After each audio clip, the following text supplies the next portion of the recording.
The Jets today trade him to Pittsburgh, and it was not the only deal that the Steelers made. They also sent a 2025 seventh-round draft pick to the Green Bay Packers in return for Preston Smith. Preston Smith wasn't playing and contributing a whole bunch in Green Bay. The Packers wanted to get some young pass rushers on the field. Steelers said, we'll happily take Preston Smith. We'll happily plug him into our defense. We'll take Preston Smith. We'll take Mike Williams, and we'll continue to build upon our record and the start that we've gotten out to. Hawk, how do you think Mike Williams' connection will look with Russell Wilson? I think it's the perfect prescription for the perfect time for this Pittsburgh Steelers offense. Like, George Pickens is an incredible talent. Yeah. He still has development to do to be just a solidified number one, both on the field and off. But when you put Mike Williams into the mix, where they're kind of a receiving core by committee, and you have to look at it in the small sample size that we've seen Russell Wilson over the last 2 games, they're able to get production out of Calvin Austin. They're able to get some out of the slot from Van Jefferson. George Pickens can do it all over the field, but especially deep. So there's going to be defenses that are going to shade to him over the top to make sure they can limit those big plays. Mike Williams is incredible there. He's incredible at contested catches, 50-50 balls, and down the field. And we all have seen that Russell Wilson has no problem pushing the ball down the field, which is why their offense has been humming. Yeah, I know basketball is kind of positionless now in modern day game, but if you think about basketball of yesteryear and how it's kind of how the positions are put together, that's how I look at wide receiver rooms. Yeah, absolutely. And he's perfect in this room. Mike, George right in the middle, Calvin Austin doing his work underneath, who can still rip you down the field. It's perfect. You got a guy for everyone, for every kind of situation now. And I don't know if you've ever seen Mike Williams up close and in person. He's one of the most impressive physical specimens you'll see. Big guy. The dude is put together. Yep. So now when you look at it, if you're Russell Wilson, you're like sitting there going, yep, I got a little bit of everything here. I mean, Mike Tomlin, the Steelers have kind of like real under the radar as we're sitting there discussing the quarterback position. The defense is balling. They're making some moves. Look, Mike and Omar Khan are putting some things together now. He's so smart, too, because everybody except Hawk said that they shouldn't play Russell Wilson and they should keep it with Justin Fields. And look at this. Oh, look at me, Dan. Dan hated it. I'm just Dan hated it. I'm Justin Fields fan, too. I hate being wrong. Yeah, well, it rarely happens, Dan. But I still hate it. What do you think about this? The one thing I'd say is this. I think this move makes me even think more so that it is Russell's job moving forward. And I felt that way, obviously, because his performance earned that. That's a great point. And then this is his DK Metcalf, or his new DK Metcalf in a way. I'm not saying they're the same players. Right. But him and DK, the connection that they had with some of those moon balls downfield and some of the vertical routes, that's kind of what that Mike Williams role is going to step into. Adam, you remember a guy who used to play quarterback for the Bengals named Jeff Blake? Of course. Jeff Blake, man. Maybe he had Darnay Scott and Carl Pickens. Yep. They used to throw the ball up in the clouds. You'd be like, damn, where'd it go? That's what Russ has been doing, man. Carl Pickens, Tennessee, 25th overall pick in the 1991 draft. I remember that. All right, let's talk about this. I was about to go to bed. It's 2 o'clock in the morning where I'm at, and I am tired, but I had this thought. I was closing up, I was putting my notes away, and I was thinking to myself, it just like dawned on me, right, who the Pittsburgh Steelers are, the moves that they've made. Right, I've been super pro on getting Russell Wilson out there, so I'm excited for this, right? You add Mike Williams, you give him another weapon. He's gonna be able to distribute the ball, right? You surround Russ with pieces and a good coordinator, he's going to be able to get the job done. I mean, we see this continuously with quarterbacks, you know, outside of like the true bona fide top 2, top 3 quarterbacks who can seemingly find a way no matter what the story is. But if you give someone at the level of Russ, right, who at his peak powers was like a top 5 quarterback in the NFL, you give him an offensive mind and you give him some weapons, and the dude will get to work. At this point in his career, you probably just can't give him a bunch of, you know, this guy and that guy and just expect him to be able to elevate a team, right? You can't give him essentially who the Denver Broncos were and be like, all right, Russ, make this a true contender. It's probably not going to happen. But you give him some dudes around him, some playmakers, some players that also know what they're doing, some seasoned veterans at this point, guys that understand the assignment, as the cool kids say, and the Steelers can get it done. And Russ can get it done. So for me, their ceiling just keeps getting higher and higher. And they obviously believe it. That's why they're making the moves that they're making right now. Right? The Steelers aren't just like, hey, this feels pretty good. Like, we're going to get to the playoffs and maybe, compete, and win a game or so. Like, I believe that the Steelers are like, no, we can get to the AFC Championship game and fight for this one. Let's go. And this is where I had my big aha moment. That made me be like, oh, hold on, I want to record another video before I go to sleep. I had turned all my lights off, and I was like, oh, I'm tired, man. I got to lay down. But I was like, no. I'm not going to save this for tomorrow. Like, I'm going to record this right now. The Kansas City Chiefs, right? Everyone is after the Kansas City Chiefs. What do the Kansas City Chiefs arguably do better than anyone else on a more general macro level, right? Not looking at it too microscopically in terms of like Andy Reid and Patrick Mahomes and Spags defense and, yada, yada, yada. Not even like that. At the core of the Kansas City Chiefs, they take advantage of the teams that are essentially not ready for the moment, right? Teams that are not willing to go all in, to go after it to get that win, right? The Bucs not going for 2. The Ravens not understanding the appropriate game plan, right?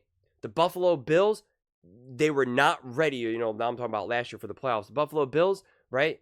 They were not ready to step up and make plays. Josh Allen was. Nobody else on that team was, right? They're just not ready. The Miami Dolphins just physically were not ready to handle what the Chiefs could do in a bitter, freezing game. And same thing with this year as well, right? When you look at all the games that they've played outside of a couple for them, it's just teams that are just not ready for the assignment, right? They're just not ready to go, and they're not ready to take advantage of any of the minimal mistakes that the Chiefs make. And certainly when they make their own mistakes, the Chiefs are able to kind of jump on it. You see that with the Bengals, right? Like just dumb stuff. Jamar Chase getting a flag, a penalty, I mean, right? Then you have the pass interference call. Like they weren't ready for that moment, right?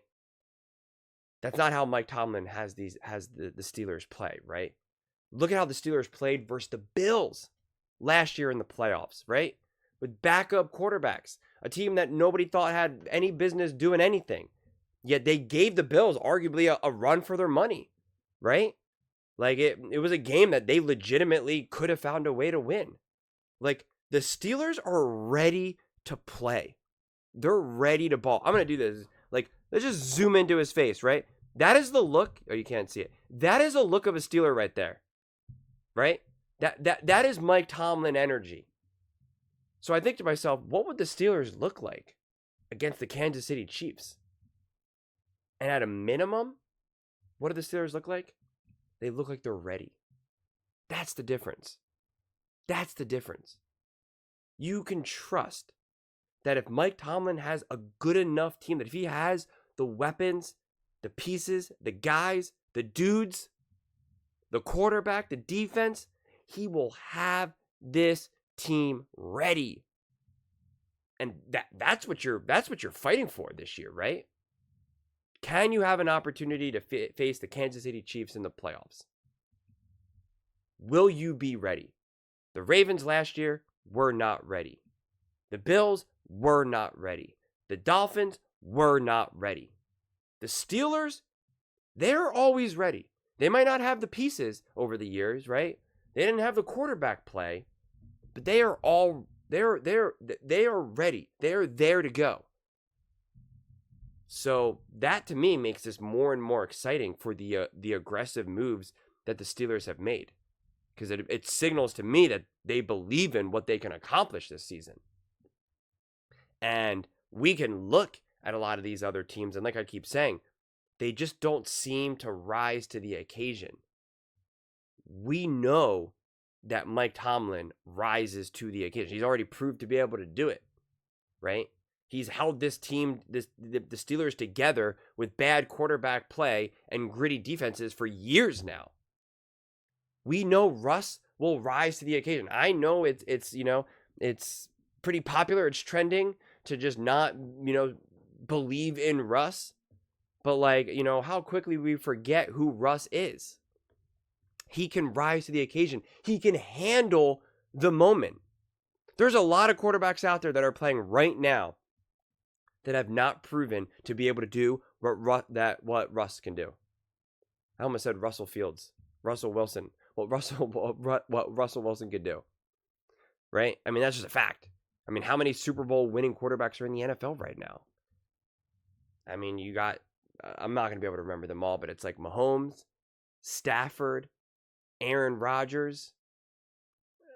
I know I'm probably forgetting someone, but like, not many. There's more non-Super Bowl winning quarterbacks than Super Bowl winning quarterbacks. Russ is one of them. He went to multiple Super Bowls, obviously. So he's been there.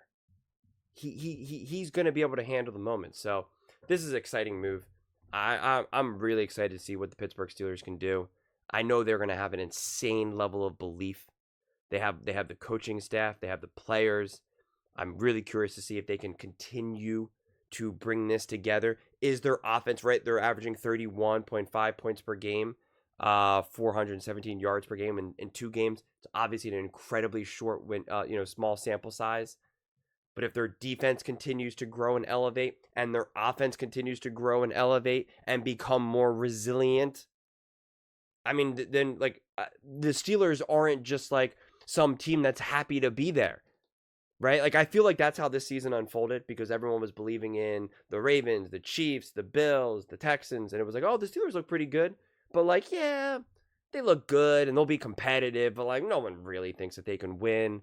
Right? Especially when Justin Fields was the quarterback. It just looked different. You were just like, I don't know.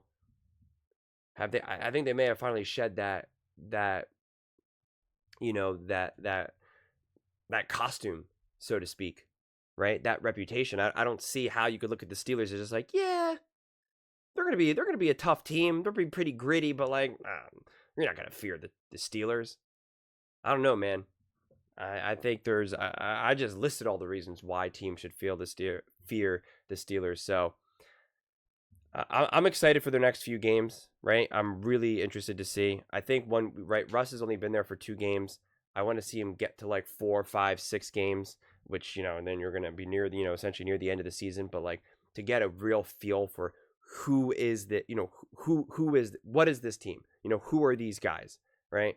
The big thing is always, fingers crossed with health. But I think Pittsburgh is legit.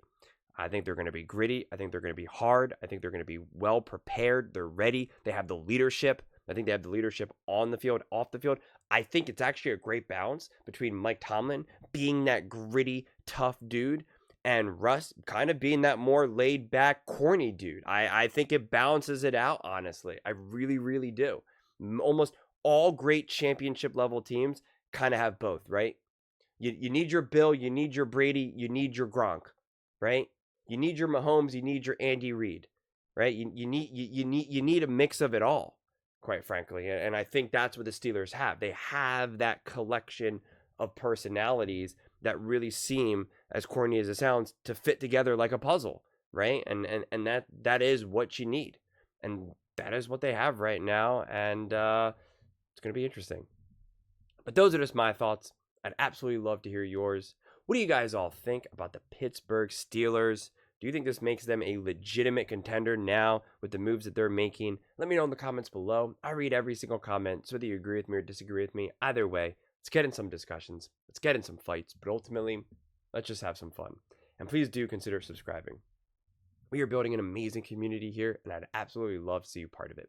I want to build something that we all genuinely feel connected to, something that we're really excited to be part of. I think we're well on our way to doing it. Please don't forget to give this video a thumbs up, as it really does help with the visibility and the algorithm. Thank you so much, and see you next time.